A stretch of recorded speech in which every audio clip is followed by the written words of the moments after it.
Let me start by acknowledging the Coast Salish people on whose traditional territory we're gathered this afternoon. And right now, I'd like to invite Mr. Greg Von Yu, who will graduate today with a bachelor's degree in political science and a minor in sociology. And Greg will lead us in the singing of O Canada. Greg?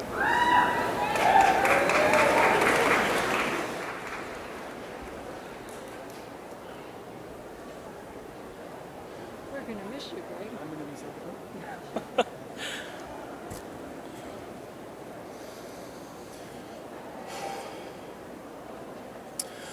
O Canada, our home and native land, true patriot love in all our sons command. With glowing hearts we see thee rise, the true north, strong and free. From far and wide, O Canada, we stand on guard for thee. God, keep our land glorious and free. O Canada, we stand on guard for thee. O Canada, we stand on guard for thee.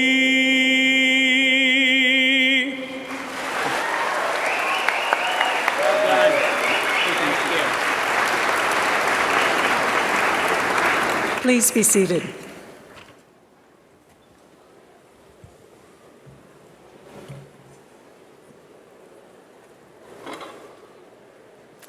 Thank you, Greg. We're going to miss you. Greg has performed at many of our convocations, and maybe he'll come back and do a guest appearance once in a while just to keep us into that wonderful sound he has with O Canada. I now declare the June 2014 Convocation assembled for the granting of degrees. Mr. President, members of the Board of Governors and Senate, faculty, honored guests, graduates, and so many friends.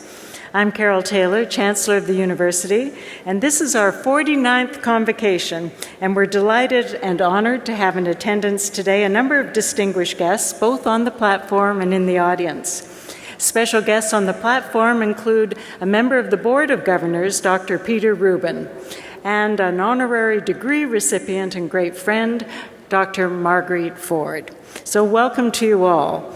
And of course, this afternoon, an honorary doctorate of laws will be conferred on the Right Honorable Kim Campbell. This is a very special convocation for us. Now, it's really been one of the great pleasures for me in being Chancellor to look out at Convocation, at everybody's faces and see the pride and the hope, some anxiety for sure. I understand that. But also, I can't help but think when I look at you and wonder what paths you will actually choose, because this really is the first day of the rest of your life. So here's my hope. There is a desperate need for leadership in our society. And I would say to you, we need that leadership in every single area of study that you all represent today. So I must believe, as an optimistic person, that this leadership will come from you. But it's not going to be easy. So when I talk about leadership, it's based entirely just on my own personal observation over many years, many different positions and professions. But for me, leadership is definitely not just about the position, whether it is CEO or president or prime minister. It's not the plaque on the door that makes leadership. I think we can all cite examples where genuine leadership is shockingly absent. It's not about the position, but it is about the individual. So I encourage you right now, just take a second, think about one person that you think really embodies the notion of leadership for you, whether it's in politics or the arts or science or in your classes. And then I ask you, what makes that particular person special? Well, to me, there are at least three essential characteristics. And first of all, I would say a leader has to have strength, the courage of her convictions, or his. And it's just not possible to be a true leader of people or of ideas without the courage to stand tall when others try to discourage you or tell you that you're wrong. Because I promise you, there will be naysayers. But leadership is not for the faint of heart, and you have to learn how to really go down deep in yourself and believe. Second, it does help to be a bit of a contrarian, an original thinker, someone who is willing to question the way things have always been done. That's a deathly sentence. True leaders are rarely leaders of the status quo. That's called a manager. Now, thirdly, you cannot by definition be a leader without followers. I have made that mistake, thinking I've got a brilliant idea, I'm keen, enthusiastic, let's go, only to turn around and realize no one's with me. And in that case, a brilliant idea rapidly becomes a useless idea because it's just not going to happen. So you have to take the time to incubate an idea, nurture a team, develop buy-in. In other words, you have to inspire others to follow your lead. I believe each one of you here today has the opportunity to become a leader in your own field and in your own way. It is what SFU has prepared you for. So today, on this first day of the rest of your life, I encourage you, become all that you know that you can be. Be a leader. Vous êtes prêts. I now call upon the president of SFU, Professor Andrew Petter.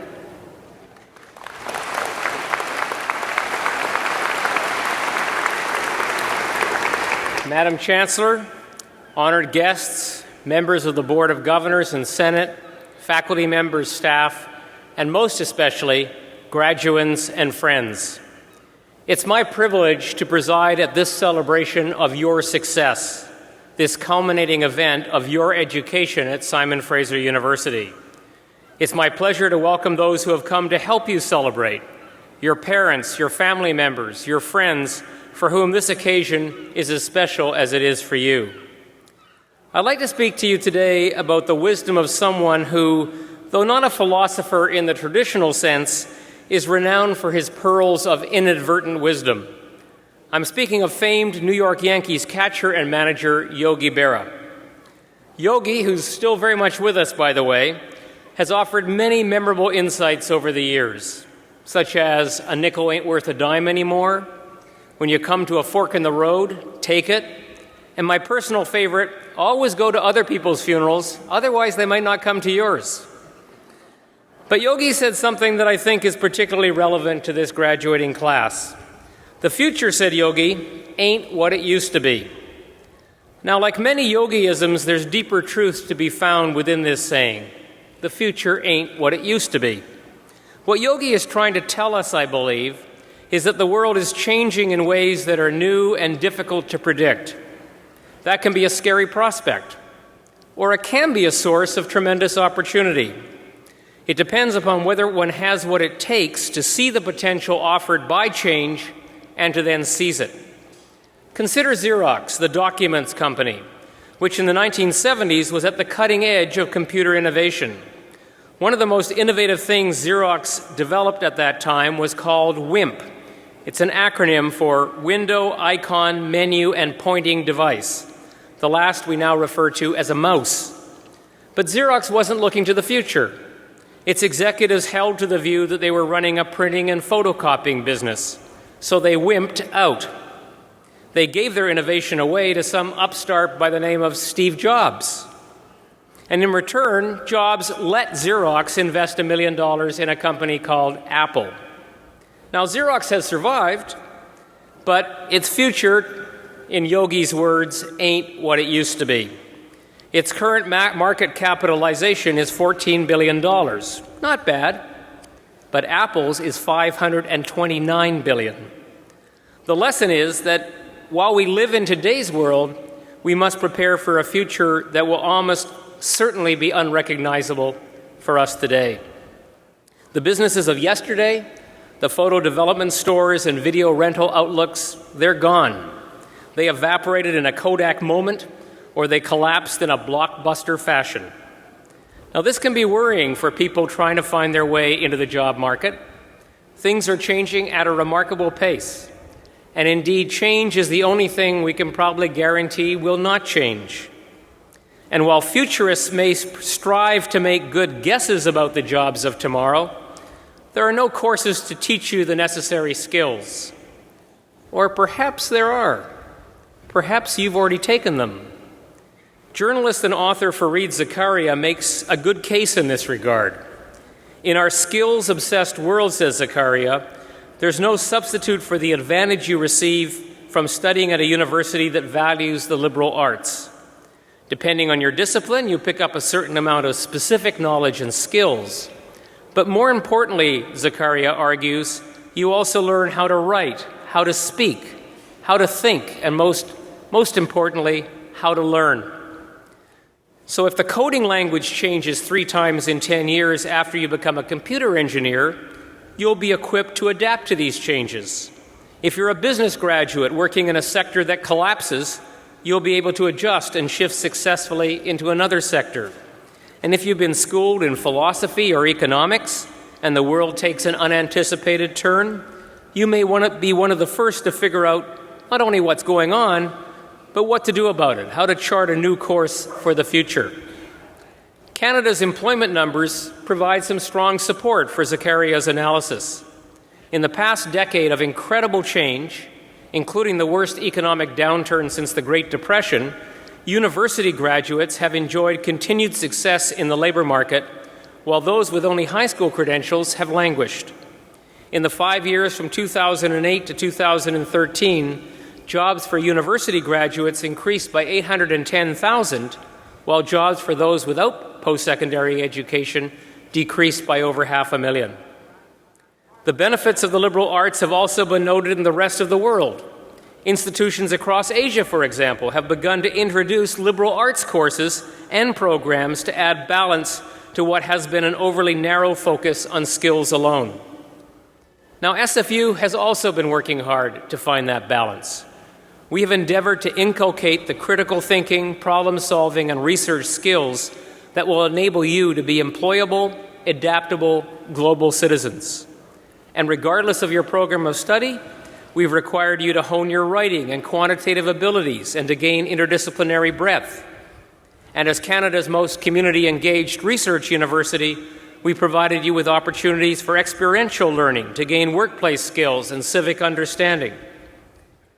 But I hope you also leave SFU with a sense of your own capacity, your own responsibility to change the world, even as the world changes. Just as we've encouraged you to be engaged students, I hope you'll become engaged citizens, committed to making the world better. It is very much, and in a profound way, your world now. In closing, I want to thank you. I want to thank you for choosing SFU. I want to thank you for inspiring your professors and colleagues, and I want to thank you for engaging. I want to thank also your parents, your extended family, and your friends and mentors, all of whom helped you to this day. Your success is their success as well. And finally, while you'll soon have a degree, your education remains unfinished.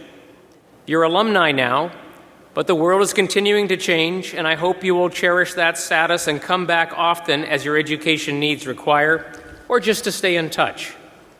We at SFU will always be here for you. Congratulations all.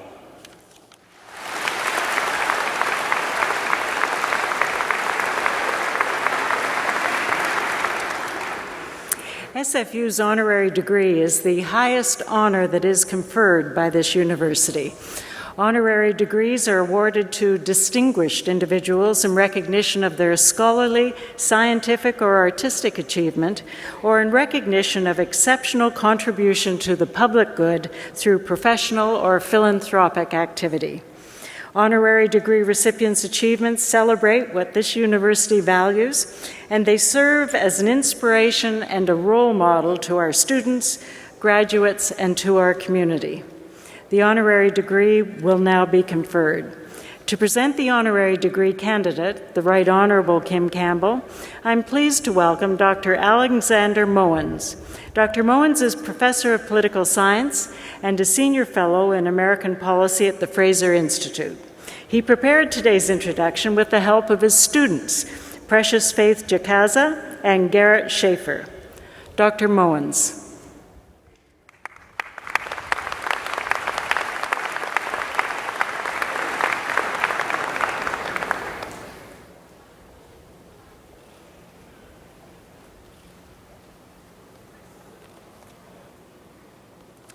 Madam Chancellor, ladies and gentlemen, I'm very pleased to present to you the Right Honourable Kim Campbell, Canada's 19th and first female Prime Minister.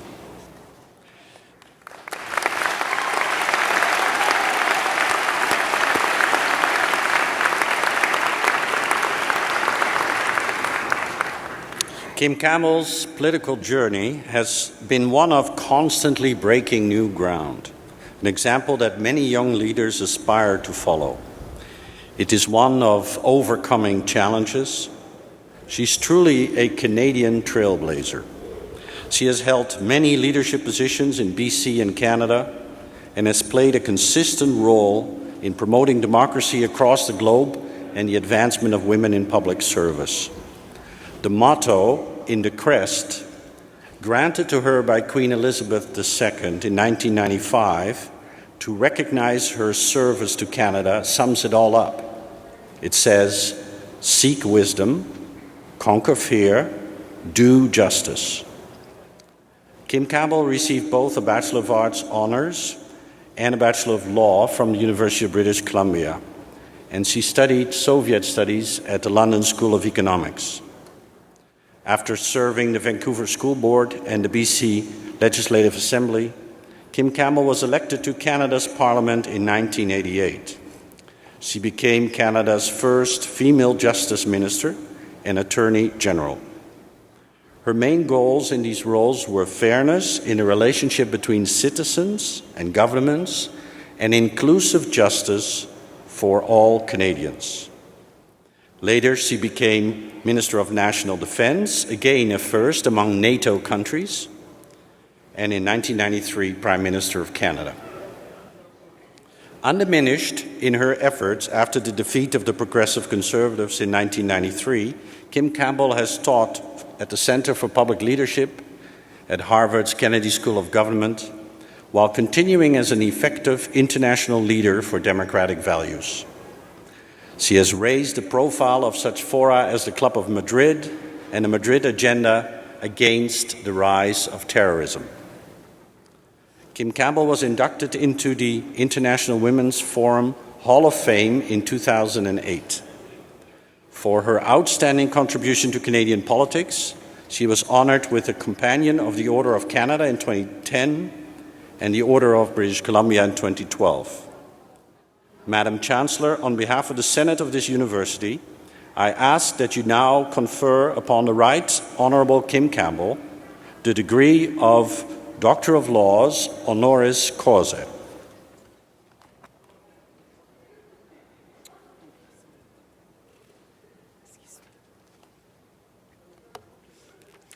Kim Campbell, by virtue of the authority vested in me and in the Senate of this university, I hereby admit you to the degree of Doctor of Laws honoris causa. Dr. Campbell will be hooded by Dr. Gordon Myers, Associate Vice President Academic, and Dr. Tim Raleigh, Associate Vice President Students.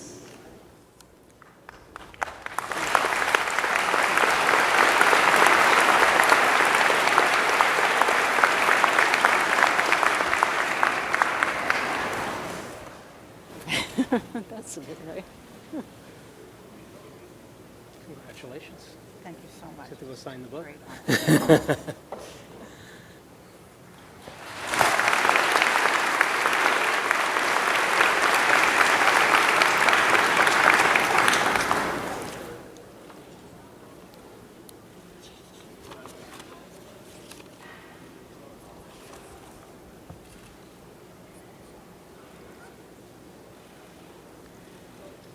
It is with great pleasure that I now call upon the Right Honorable Dr. Kim Campbell for her convocation address.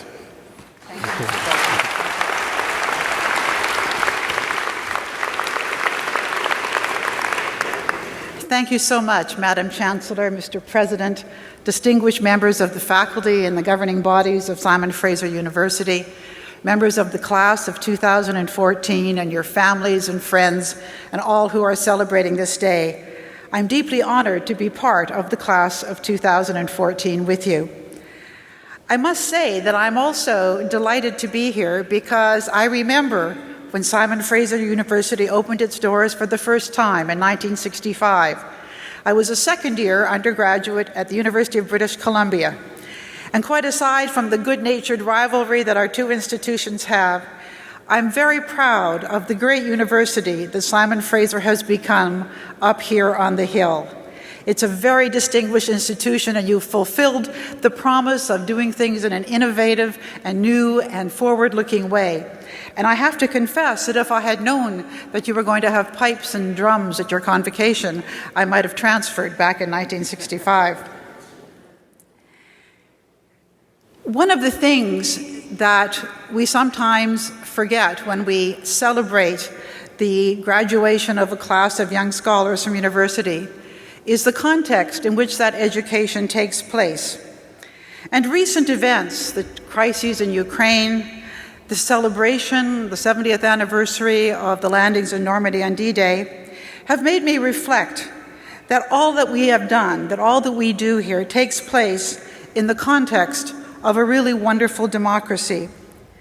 Those of us who are graduates of Canadian universities, and all of us today in the class of 2014, have accomplished our achievements with the protective cocoon of the rule of law that has made it possible for us to search for knowledge freely and fully. It has given us the freedom to speak and argue and to gather in the search for truth that is such an important part of our education. And it has also embodied respect and protection for the equality and dignity of all of us. But democratic values are under attack. In many parts of the world, leaders do not respect the values and the rule of law and the freedom that enabled us to pursue our interests, to learn and to grow and to try and tackle the problems of the world. Sometimes they are kleptocrats who want to use their positions to enrich themselves and their friends. Sometimes they're dogmatists who want to make their particular view of the world dominant in their society, irrespective of how other people think. And sometimes they simply want to restore a time that they think is idealized, and they fear the freedoms that have been such an important backdrop for all that you've achieved today. Like you, my education continued after university, like yours will. And one of the great parts of my education after university was 11 years that I spent in elected office at all three levels of government in Canada. I'm not only the only woman to have been Prime Minister of Canada, and I am very much waiting for the second, the third, and the fourth, and please do it while I'm still well enough to come to your swearing in. Come, ladies, let's go for it. But I'm also the first Prime Minister to have been born and raised in British Columbia, the first baby boomer, but also the first to have held elected office at all three levels of government, municipally in Vancouver, as a member of the legislature of the province of British Columbia, as well as in Parliament. And it was an extraordinary education for me. It really gave me a postgraduate understanding of how democratic institutions really work in a mature and effective democracy. Now, you'll notice I didn't say perfect democracy. There is no such thing. But Canada is a great democracy. And when Winston Churchill said that democracy was the worst form of government except for all the others, it wasn't just a Churchillian turn of phrase. It was actually a deeply profound observation, and one that has become closer to my way of thinking the longer I live and the more I see the world. The knowledge and the stature that has come to me as a result of my experience in Canadian governmental institutions has come to be a piece of capital that I have been able to use in other contexts. Next week, I will travel to Senegal, to Dakar, where I will chair the steering committee of the World Movement for Democracy. When this committee asked me to be their chair a few years ago, I was a little bit embarrassed because the other members of the committee are activists from countries in the world where democracy is not secure, where many of them put their lives and freedom and well-being on the line to struggle to create what we take so much for granted here. But I came to appreciate that for them, to have the former Prime Minister of a great democracy chair their committee validated their efforts and inspired their hopes. And it has been such an honor for me to be able to do that, and I'm grateful for Canadians for making it possible. I will then go up to Paris, where I will join a group of powerful women from Europe, North America, and the rest of the world, at a gathering in support of Iranian women. Many of the leaders of the Iranian opposition are women. Now, Iran is not just a state where traditional values keep them from achieving the goals that perhaps they've set in their laws to protect women. No. Iran is constitutionally a deeply misogynist state where women are not just, they're not even really second-class citizens, they're barely citizens at all. And when I meet with these brave women and men who are fighting to change the reality there, I am humbled. And I am encouraged by the fact that the presence of all of these powerful women, including a woman who was Canada's Minister of Justice, Minister of National Defence, and Prime Minister, is a rebuke to all of those people who would say that women must not be allowed to share in the governance of their country, that they cannot do that. And Canadians have given me the ability to deliver that message, and for that I am very grateful. And so what I want to say to you today is, your diploma, which I hope you will cherish and display, or your parents will display in a very prominent place, is a very important symbol of your achievement, all that you've accomplished, all the temptations that you've resisted to waste time, all the discipline that you've shown, all the hard work and the willingness to try again and work to try and learn and meet the standards set by this demanding university. But it's also a membership card in a very special club, the Convocation of a great university, Simon Fraser University. And I believe that all of us who have the opportunity to have that membership have an obligation to preserve and protect the values that made our achievements possible. The freedom to search for knowledge, the freedom to gather and speak, the respect for all of us in our unique and special characteristics. It is the obligation of democratic citizenship, and I hope that you will take that obligation and grasp it to you. I hope you will acquire the habit of voting. Now you may say, well, voting doesn't matter if I show up or not. Well, I can tell you, when I was elected to Parliament in 1988, the margin of my victory was 269 votes. Now imagine if you didn't want me to be elected and you didn't bother turning out because you thought I wouldn't win, and you could have been one of the 269 that would have defeated me. Aha! When I was elected to the legislature of British Columbia, one of the other members of the legislature was, after a recount in his riding, elected by a margin of 1 vote. His name was Al Passarell, and it won't surprise you to know that he was known among us as Landslide Al. But not only does your vote count, it is your way of expressing your commitment to the broader task of a democracy. Democracy is a blunt instrument. It's not a precision tool. It is messy, it is difficult. But when you stop and think that today what you have achieved in the bosom of a mature and protective democracy that values what a university is all about and that understands that universities are at the heart. And so I hope that you will embrace that obligation, that of membership in this wonderful convocation, so that generations of young Canadians will be able, like you, to explore the fullness of their promise, to find what they can do, to push the boundaries of knowledge forward, and to contribute not just to the democracy in Canada, but to the example and the inspiration of our democracy for all of those people who can only dream of what we have here. So I congratulate you. I'm proud to be one of you. Today is your day, and I wish you many more wonderful days. Thank you.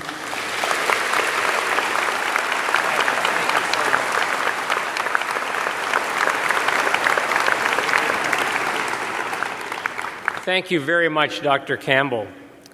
Ladies and gentlemen, as part of the ceremony, the Alumni Association will present a Simon Fraser University alumni pin to the graduates as they leave the stage. Our alumni are incredibly important to us, and we are pleased that the symbolic presentation will launch you on your new role as alumni of Simon Fraser University. Mr. Larry Hayes, a Burnaby Board of Education trustee, holds a Bachelor of Arts degree in criminology and is also a member of SFU's Alumni Association Board of Directors. I'd like to invite Mr. Hayes to the lectern to bring greetings on behalf of the Alumni Association to the graduates. Larry?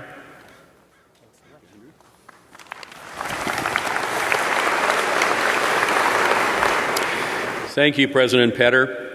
It's my privilege and pleasure to congratulate you on your graduation and to welcome you as the newest members of the SFU Alumni Association, a global community of more than 130,000 graduates. To learn more about the accomplished and inspiring community of alumni you're joining, I invite you to visit the Alumni Appreciation Project, which you'll see featured on the back of your Convocation program. I encourage you to remember and rely on your connections that you've made here at SFU. Your fellow alumni can be your most powerful and diverse network. Attend our events, join our alumni online directory, and stay connected through our social media contacts and channels. Also, keep in mind that the Alumni Association is here to serve your needs and interests with relevant benefits and services. For example, to proudly display your brand new degree or certificate, you can visit the Leader Frames booth in the tent just behind me to the left. For customized degree frames, every frame sold helps support alumni programs. I invite you to learn more about all of our alumni privileges in the brochure that you'll find in your degree folder. As you cross the stage today, I'll be presenting you with an alumni pin as a symbol of your achievement and of your alumni status. Wherever life takes you in the future, we hope that you'll keep the SFU spirit alive and that you'll stay connected to your university and your fellow alumni. Congratulations again, and please enjoy your day. Thank you.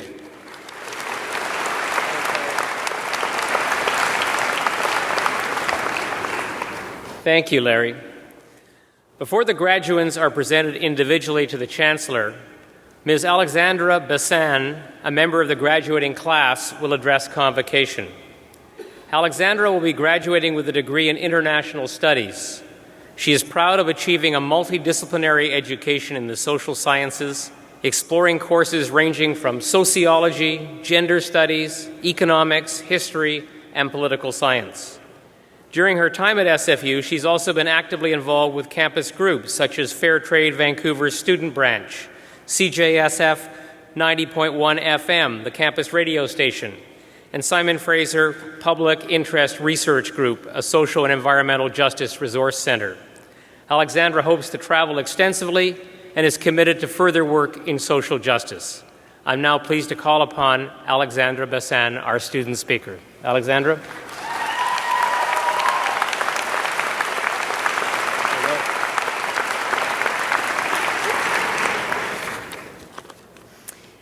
Hello, everyone. Thank you all for coming together today. My first thanks and deepest appreciation are to the true peoples of these beautiful lands, the Musqueam, Squamish, and Tsleil-Waututh nations. My thanks go also to you, Mr. President, Madam Chancellor, and many, many hardworking staff. Thank you for being the caretakers of our university. Thank you, professors. It has been my delight for the last 5 years to be inspired by true, genuine teachers. Teachers who rejoice for 10 minutes over a single mistranslation of just one of Karl Marx's German words. Teachers who confess slyly that during their student time, they flunked the very subject they are now teaching you. Thank you for your passion. Thank you also to friends and family and parents, whether you had to take a flight or a drive over to do so. Thank you for allowing us to eat freely out of your fridges over the years. And thank you for now clutching your cameras excitedly because you would not miss this here for the world. Above all, thank you, graduates of 2014. Today is your day. I confess, writing this speech has been one half a selfish, therapeutic exercise, just for me, but it's also been a challenge to condense far too many thoughts into a very short reflection. And while sifting through many top-rated inspirational quotes and the many videos of Oprah giving her commencement speeches online, I came across a very humble understanding. Of course, my words simply cannot contain the magnitude of experiences that are seated before me today, the many joys, and yes, the many sacrifices that getting here to this point has taken many of you. I don't think that this realization is any one small thing, for too often we are offered an understanding of reality as one single constant and are asked to conform to this idea of what must be. I think that as arts graduates, we have all had practice critically analyzing, and we have chosen the powerful path of questioning. We now are able to not only embrace too adversarial sides of an issue as if that's all there is, but the many nuances in between. Still, in my experiences, I feel like the perspectives most often presented, in fact, the voices that ring loudest in a room, are not coincidental. Rather, they reflect a particular acceptance and a comfort that simply is not afforded to everyone. I think that making the space and the sensitivity to have those more fully impacted speak for themselves, making space for those actually living the realities that we as students have been taught to puzzle over and examine. This is a responsibility of the informed mind. Many of us at SFU have already taken up this responsibility. Students on campus have started and contributed to their own critical research journals. Many of us have linked our research to initiatives that have been headlined by nonprofits in Vancouver. We have advocated for sustainable and more ethical options on campus. We have volunteered for and upheld crucial services aimed at ending discrimination. So graduating in the Faculty of Arts and Social Sciences, yours are the minds prone to overanalyzing. We are the ones who philosophize about everything. We're the ones who want to build a world that is different, that is more diverse, that is more inclusive. And certainly we are the ones committed and way too insecure about making lasting change. This is important, for our voices can literally broaden the stories that are told as history. Our voices can change who and how many people get to tell these stories. So why stop at the rule book of majority? Certainly, our years as undergrads have been remarkably timely for this lesson, and in the sphere of the university, this is really quite the case. I mean, what started as a very modest push for free education in Quebec ballooned in May of 2012, just 2 years ago, to 150,000 students flooding the streets of Montreal, demanding that their education be centered on student needs, boisterously banging together pots and pans and echoing Chile's Cacerolazos movement of 1971. Just last month, Dr. Robert Buckingham of the U of Saskatchewan temporarily lost his job for his defense of what he saw as the integrity of the university. Now, at university, there are always those overused authors who do somehow make it onto every reading list, and as much as we may begrudge fifth readings of this and that, I will vouch for one particular speech that I'm really glad to have seen in a number of my classes. It is a video piece which I think cannot be replayed enough. And looking up to find every single time the moved, teary eyes of my fellow classmates after having watched Chimamanda Ngozi Adichie's The Danger of a Single Story, I have always been filled with staggering hope. Her message is invaluable. We must not allow those with power to cement a single version of what is possible of a group of people. This one version is not the authoritative story on how things are and must be. Although there are too many people in this world who will remind you to toe the boundary of what is normal, and too many people who will try to measure your self-worth by your resume, you deep down know that the bigger choices in life aren't in recordable credentials. The paper with which you're being presented today is not just to recognize your ability to tolerate 8:30 a.m. classes, but is rather a testament to your ability and your practice with how you have dealt with the last 4 or 5 years of your being. It is a recognition of how you have grown, how you have chosen to exist alongside the world's many demanding realities, and how you have engaged with and challenged some of these. Class of 2014, always remember, knowledge is power. It is not to be passively received, but must rather be built up by all of us. Insist that the paragraphs in the textbooks future students will read are filled with your stories. Make room for every voice to be heard, for everybody deserves their 5 minutes at the podium. Thank you. Thanks, Alexandra. Thank you.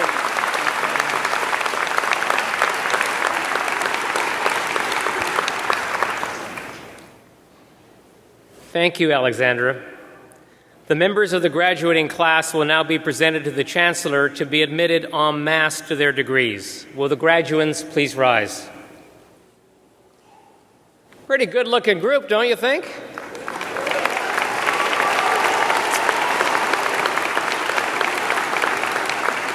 Madam Chancellor, I present to you those scholars who have fulfilled the statutory requirements laid down by the Senate of this university, and I request that you confer upon each one the degree to which she or he is now recommended.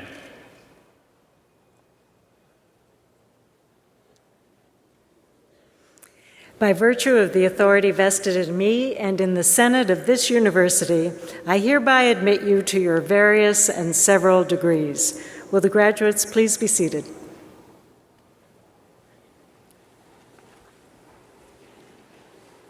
The members of the graduating class will now be presented individually to the Chancellor. But first, a few requests. Would you please refrain from applauding the individual members of the graduating class until each group of degrees has been conferred? This doesn't apply to the conferral of doctoral degrees, and of course, we can't forbid spontaneous outbursts of enthusiasm. Nor would we want to. As a courtesy to others, please remain seated until the conclusion of the ceremony. And would the graduates please return to your seats following the receipt of your degrees. With that, the degrees in the Faculty of Arts and Social Sciences will now be conferred. Madam Chancellor, the Associate Dean of Graduate Studies, Dr. Mary Ellen Kelm, will announce the names of the students earning graduate degrees. Madam Chancellor, I have the honor of presenting the graduates of the degree of Doctor of Philosophy in the Faculty of Arts and Social Sciences. The graduates will be hooded by Dr. John Craig, Dean of the Faculty of Arts and Social Sciences.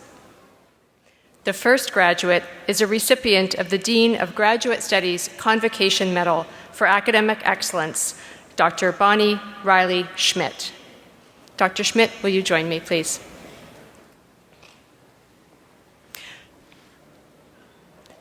Dr. Bonnie Riley Schmidt's experiences as one of the first women in the RCMP gave her a remarkably privileged position for writing her groundbreaking dissertation on the history of women in the RCMP. In the course of her PhD research, Dr. Schmidt has been interviewed by CBC Radio, Maclean's, the Vancouver Sun, and a number of other media sources. Her article, Women on the Force, published in Canada's History, was nominated for a Gold Award in 2012. Her doctoral research has led to 6 conference papers and 4 publications, including an article in the Journal of the Canadian Historical Association and a chapter in an edited collection on bodies and national identities published by the University of Toronto Press. By recording the very recent past in her dissertation, Dr. Riley Schmidt's work may be used by those who wish to understand and learn from the past in order to build a better future for women in the RCMP. Her supervisor says, quote, Bonnie is a scholar of very high caliber who has made a significant and original contribution to Canadian history and to gender and women's history with her doctoral dissertation. It possesses that rare combination of scholarly sophistication and accessibility to the general public, end quote.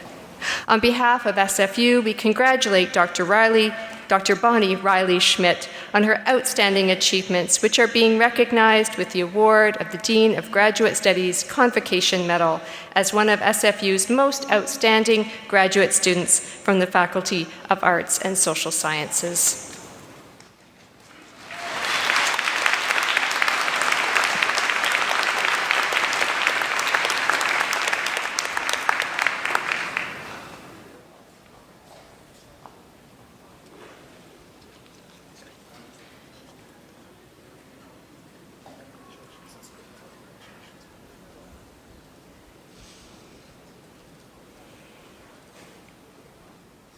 Madam Chancellor, I have the honor of presenting the remaining graduates of the degree of Doctor of Philosophy in the Faculty of Arts and Social Sciences.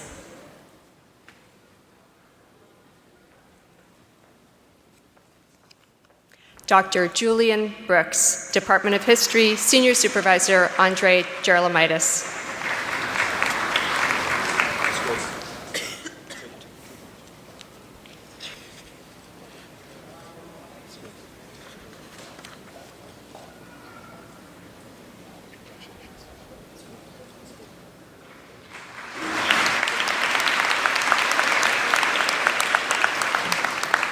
Dr. Deborah Derkusoff, Department of Sociology and Anthropology, Senior Supervisor Dr. Anne Travers.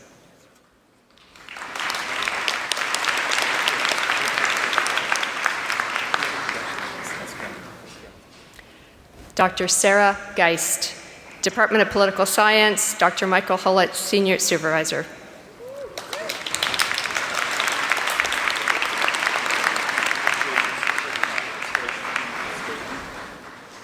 Madam Chancellor, I have the honor of presenting the graduates of master's degrees in the Faculty of Arts and Social Sciences.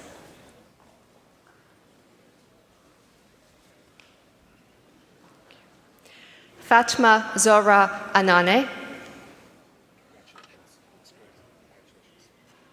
Nicoletta Barber, Nancy Bonneau, David Callas Montano, Alexis Carr, Hilary Farson, Deanna Fashani, Elisa Ferreira, Melissa Gregg, Zimone Anabam, Megan Lum, Shay Monson, Anya Novak, Hu Yan Pham, Mark Angelo Santos, Manita Sundar, Alicia Talek, Gavin Toms, Sheila Wong,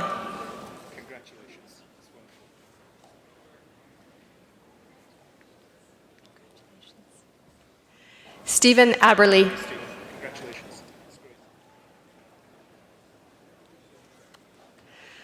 Shahre Ali Maradi.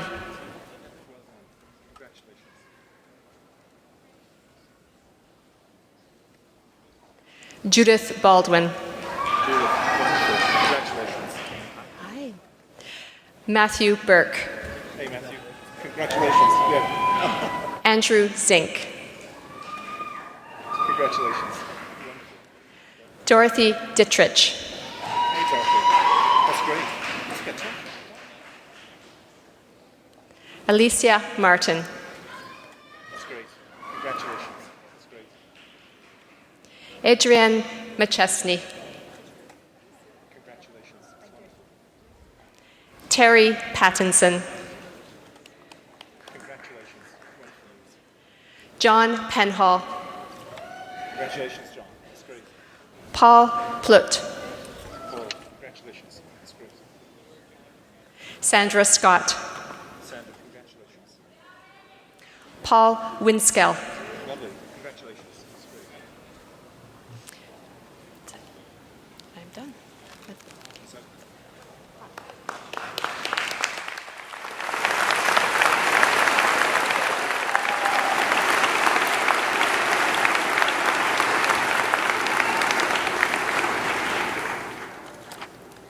Madam Chancellor, the Dean of the Faculty of Arts and Social Sciences, Dr. John Craig, will now announce the names of the students earning undergraduate degrees in his faculty.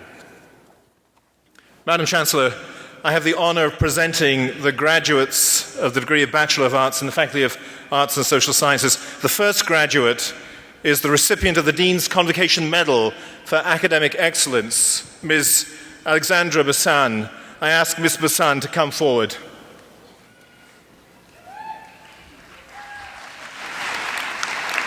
Alex, on this side. Ladies and gentlemen, there's really no need to repeat what has already been said about Ms. Bassan, who was introduced just a few minutes ago and who spoke so brilliantly.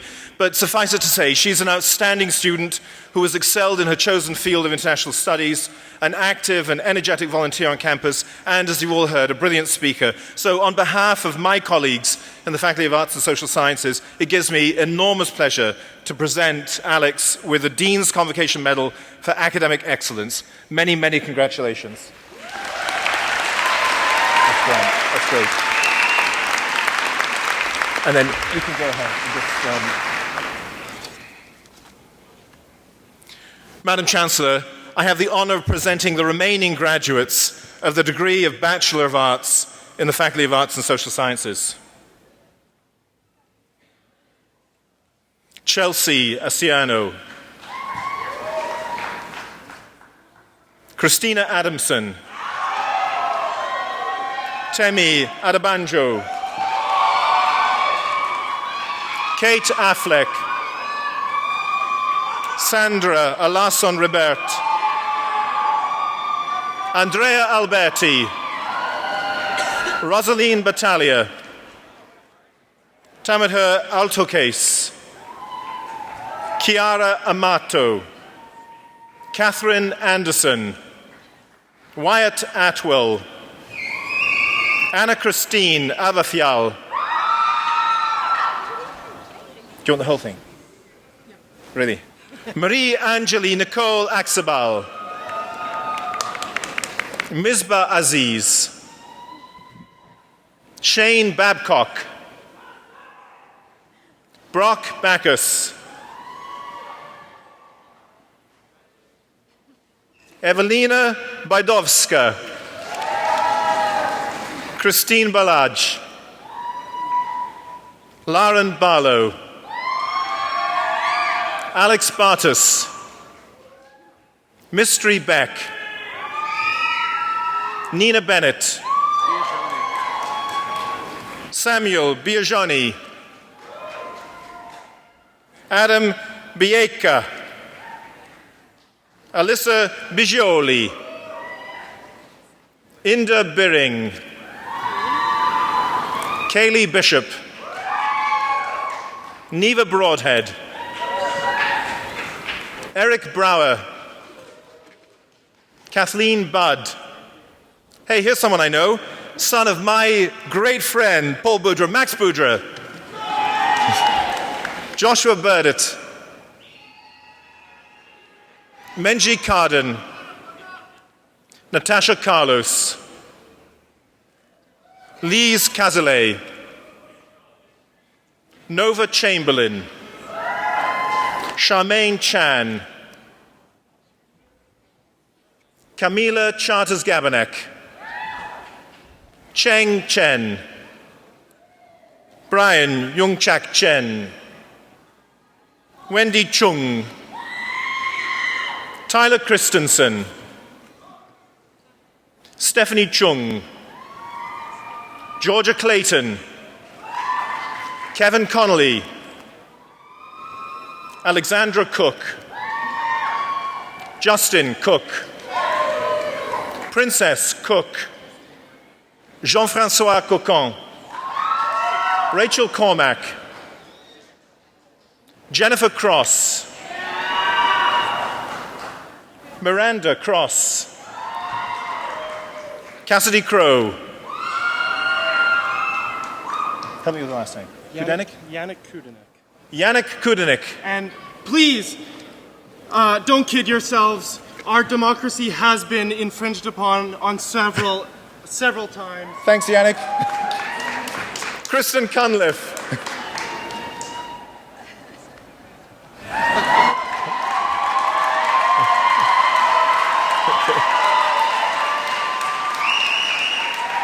Has Yannick gone? Ronald Cupino. Bianca Seahai.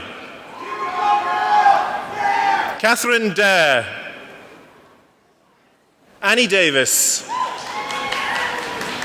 Kaylee Deck. Ava Delanovsky. Michelle Derrick. Ashdeep Dadwal. Manjot Dillon. Ryan Dix. Natasha Juricic. Emily Doyle. Alexandria Dredge. Faye Driekhausen. Lillian D'Souza. Cassandra Dudchik. Ravina Dulay. Well done. Claire Duxbury. Shane Edwards. Amanda Escobar. Chantal Esperanza. Diego Estevez Villanova. Ben Etienne. Nada Falsafi. Xin Xiaofeng. Nikita Fester. Irina Filanova. It goes. Megan Fitzpatrick. Caitlin Flanagan. Arthur Fong. Miles Fonseca. Layton? Yeah, Lathan Forrest. Got it, Lathan, thanks.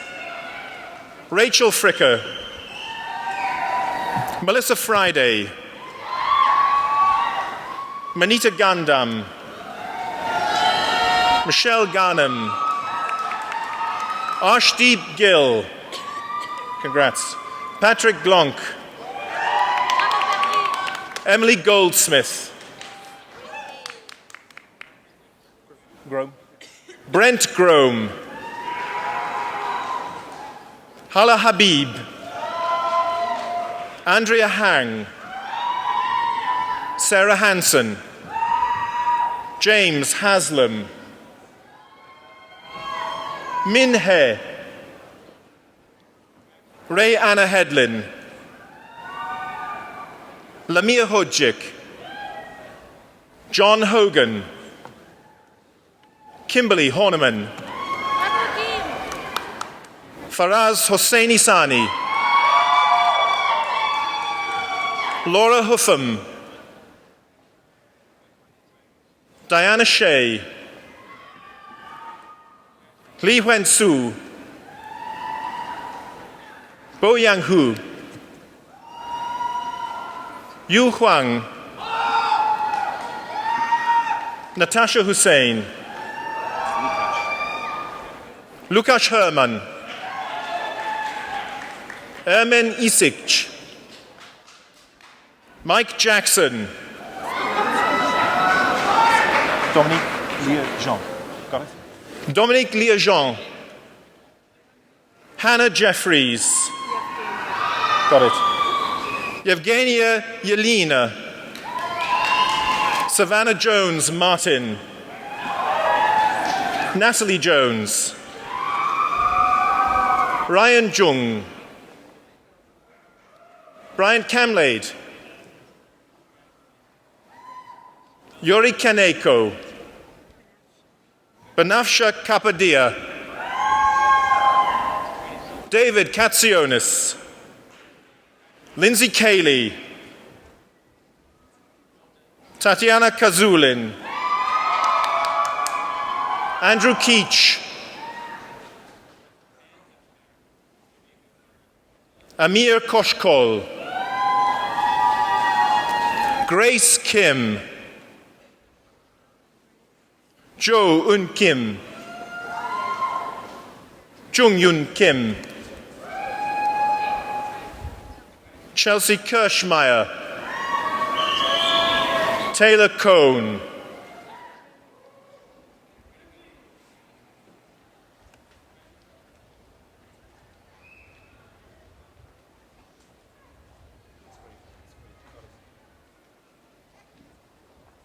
you don't need to take it again. Yeah. Taiwan Cook. Korakova. Got it. Yeah. Andrea Korakova. Rochelle Cornelson. Rochelle Cornelson. Karine Koboniwa. Shane Kumar. Nicole Kunkel. Chun Wai Kwan, Nancy Lachimea, Marie-Elise Laforêt, Joseph Lamb, Joanna Lane, Meng Cheng Lau, Ryan Lau, Lisa Le, thanks. Jonathan Lee, Mei Ling Lee, Monica Lee, Olivia Lee, Eugene Lee, Wen Lee, Jiwen Lee, Sinead Linden, Rowena Lockhead, Tina Lovegreen, Philip Louis, Jasmine Lynch, Alicia Lynn, Morgan McMath, Sherry McNeil, Haley Ma,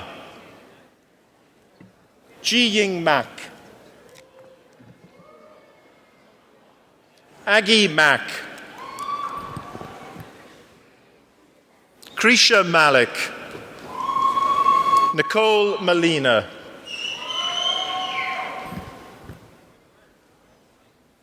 Mekti Mamadov, Matthew Manfron, Alicia Mangat, Harshdeep Man, Chitaranjan Manoranjan, Andrea Mao, Brennan Martin, Gabriella Matey, Angela Matthews, hey, Gordon McClelland, one of mine, Jay McCubbin,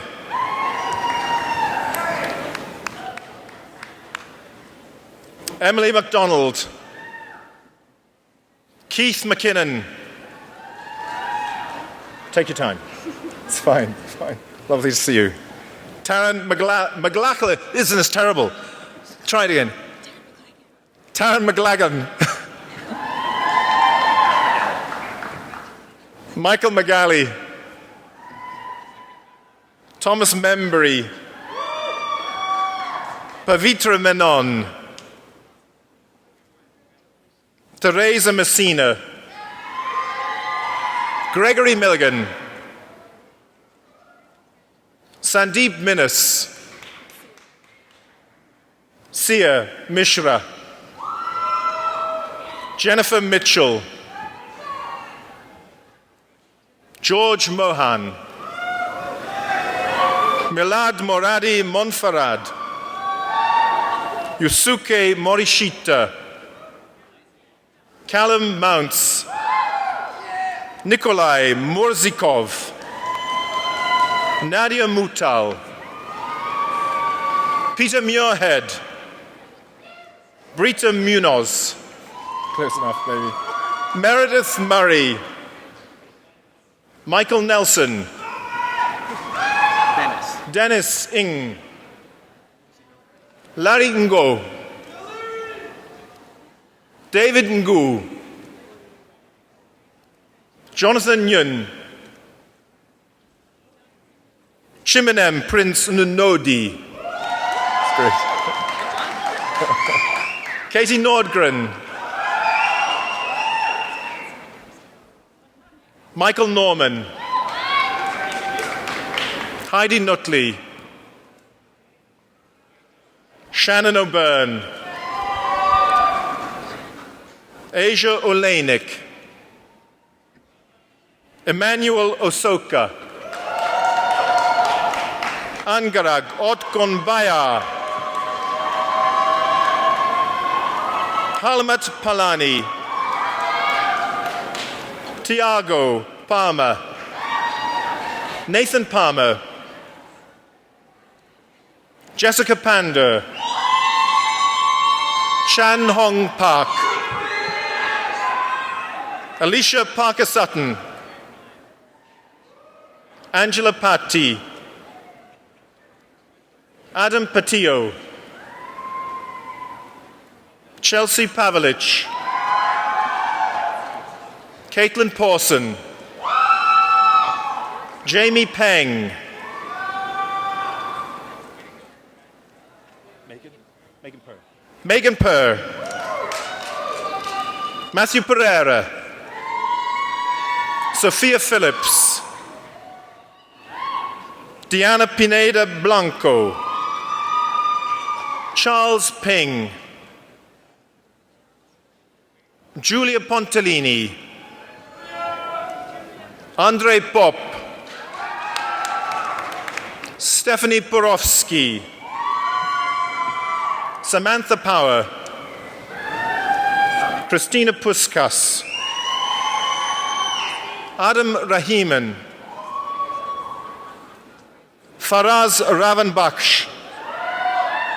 Aaron Raymond. Rebecca Richards. Mariana Rivacoba. Vivian Riwa. Rossi. Michael Rossi. I love it. Juan Sebastian Sanchez Villa. Gurpal Sandhu. Sega Singh Sandhu. Connor Ray.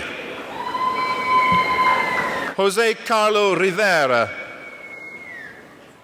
Nicole Robb. Michelle Robertson. Megan Robson. Raponen. Love it. Carissa Raponen. Maytel Runyans. Elizabeth Roosh. Chantel Ryerson. Hey, Sydney. Sydney Solstrom. Jordan Sam. hang on a minute. Do you want Jessica? Jasleen Saran.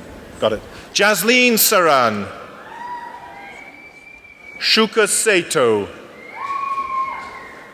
Kira Skeena. Hey there. Danielle Senik. Zakia Shafiq. Zakia Shafiq.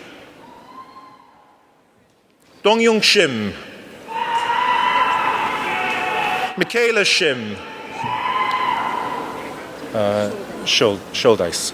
Gillian Schuldeis. Tony Shum. Stephen Sibia. Jason Sim. Gillian Smith. Alana St. Pierre. Christian Pogolsha. Milena Sejkic. Anthony Simonetta. Brita Sinnott. Stella Tikyu Siu. Emily Smith. Lauren Smith. Teresa Smith. Eric Smith. Ava So. Isra Soadi. Racer Stafura. Raisa Stafura. Ryan Keith Stewart. Ravi Sumal. Peishi Sun. Christy Sweetheart. Jahanseb Hussein. Megan Silka. Medina Tabesh. Sasha Tadayoni. John Taminga. Farnaz Tavakoli. Wonderful, wonderful name. Exuperius Tax. Jonathan Teo. Kiran Preet Tandi. Karen Via Tiara. What's that? Christina Thompson. Hey, great to see you. Michael Thorburn. Kelly Thorison. Caitlin Toban. Rachel Todd. Just want Brian C. Brian C. Tyler Suyuki. Tyler Suyuki. Take your time. Lynn Tyre. Yeah, got it. Lynn Tyak. Alicia Underwood. Andrew Van Tunen. Zachary Vavers. Julie Ann Vilacha. Gregory Von Yu. Hey, great to see you. One of mine. Well, I never taught her. We had a great time. Alexandra Wagner. Hilary Walmsley. Adam Walter. Dee Wang. Jessica Wang. Lynn Wang. Dawson Warner. Kyle Warner. Courtney Webster. Emily Whalen. Nadine Wilk. Alexandra Williams. Kelly Williams. Fiona Wilson. Stacy Wilson. Lillian Wing.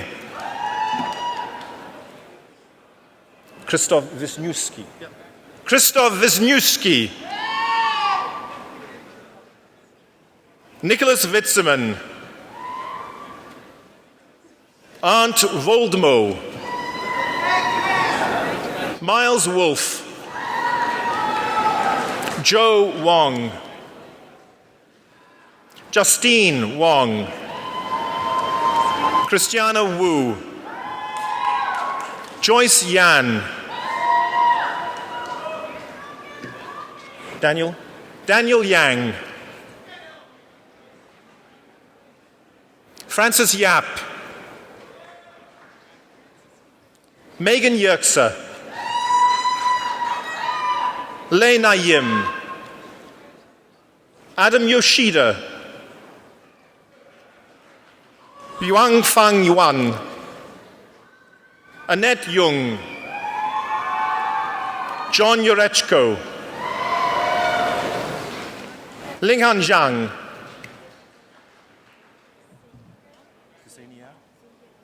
Ksenia Zuyeva.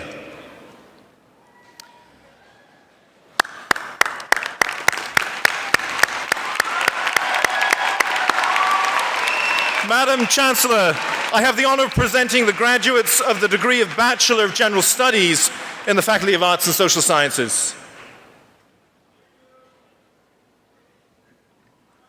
Sundeep Ajula. Judy Baum. Edmund Chung. Kitman Fan. Janice Fung. Ding Yun Hu. Dong Eun Hu. Matika Hutzler. Panther Kuol. Ying Mao. Ran Meng. Barbara Neumeier. Mandy Ng. Pan Pan. Surinder Palmer. Tony Riordan. Seema Shukla. Gasharan Sul. Jake Sweedler. Sylvia Tabukhorst. Ji Wang. Nancy Wong. Vincent Wong. Tian Yu Zhu. Landon Moore? Yeah, Moore? Yeah. Madam Chancellor, I'm pleased to present the students who have completed the requirements for diplomas and certificates in the Faculty of Arts and Social Sciences.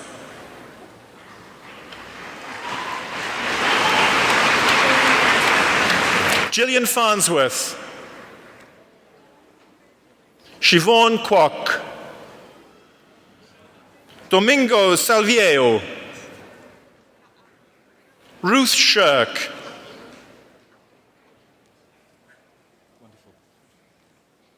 Amy Chan. Harmeet Gosal. Well, hang on a minute. Because you have the distinction of being the very last one. Yeah. And last but far from least, Mr. Gordon Woods.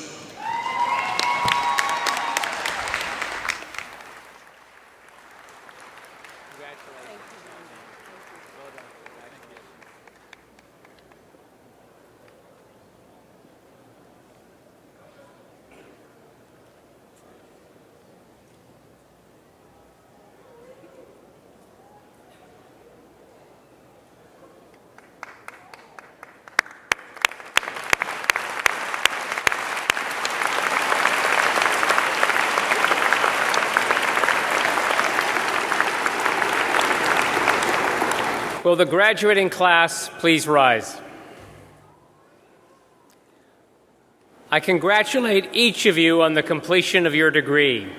This is an impressive achievement, and I ask your friends and family to join me in applauding the amazing graduating class of June 2014.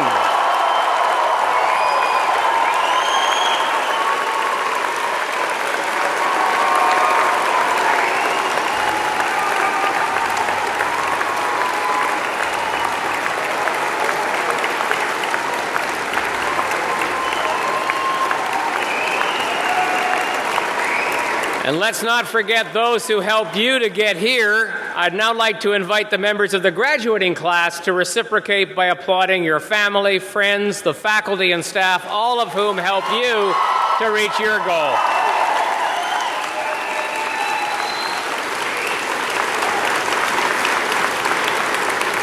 Please be seated.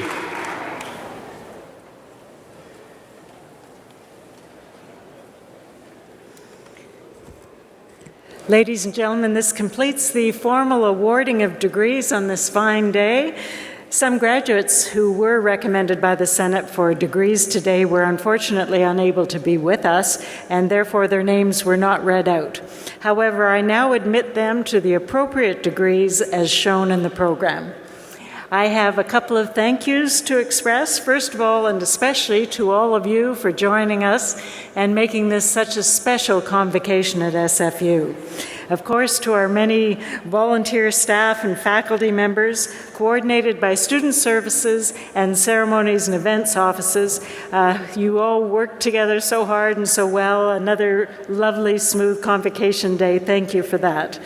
And now to the members of our six-time world champion Simon Fraser University Pipe Band for their very special contribution to our convocation.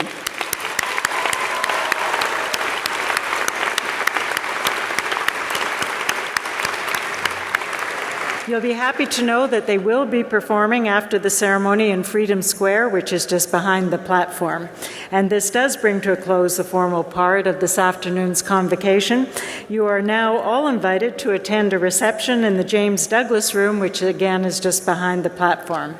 May I ask you please to rise and remain standing at your places until the platform party has recessed.